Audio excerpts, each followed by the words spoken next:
Chapter 4. Millions of them. Jack didn't move.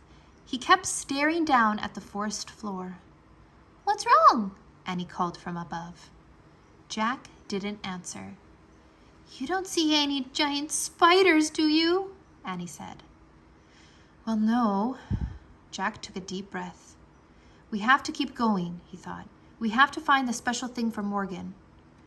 "No spiders, nothing scary," Jack called. And he started down the ladder again. Jack and Annie climbed down through the understory. Finally, they stepped onto the forest floor. Only a few rays of light slanted through the gloom. The trees were very, very tall and very wide. Vines and moss were hanging everywhere. The ground was covered with dead leaves. "Before we do anything, I'd better check the book," said Jack. He pulled out the rainforest book. He found a picture of the dark world under the treetops. He read, "In the rainforest, many living creatures blend in with their surroundings. This is called camouflage." "Oh man," said Jack. He closed the book and looked around. "There are tons of creatures down here. We just can't see them." "Really?" whispered Annie. She and Jack peered around at the quiet forest. Jack felt unseen eyes watching them. "Let's hurry and find the special thing," whispered Annie. "How will we know when we find it?" Jack said. "I think we'll just know," said Annie. She headed off through the gloom. Jack followed.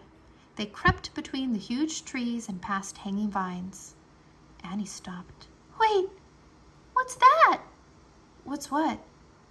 "Listen, that weird sound." Jack listened. He heard a crackling sound. It sounded like a person walking over leaves. Jack looked around. He didn't see anyone, but the sound got louder. Was it an animal? A giant bug? One that had never been named? Just then, the silent forest came alive. Birds took off into the air. Frogs hopped over the trees. Lizards ran up the tree trunks. The weird noise grew louder and louder. "Maybe the book explains it," said Jack.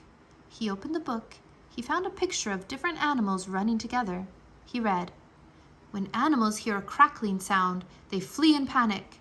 The sound means that 30 million flesh-eating army ants are marching through the dead leaves."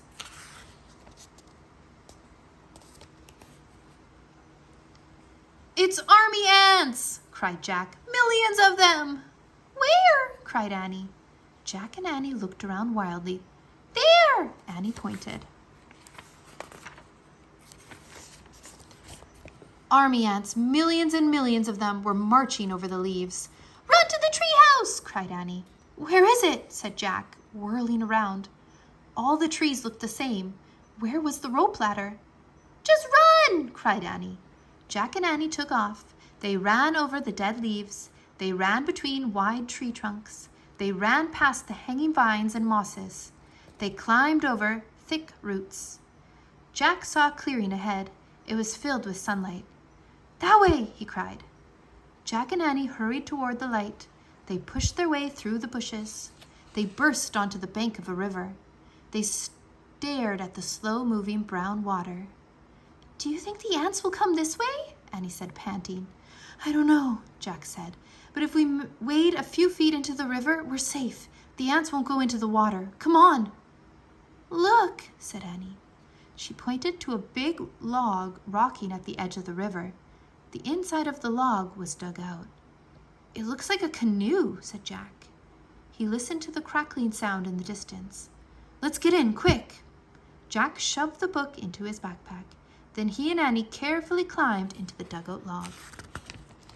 Annie leaned out of it. She pushed away from the bank with her hands. "Wait," said Jack. "We don't have paddles." "Oops," said Annie. The canoe started moving slowly down the muddy river.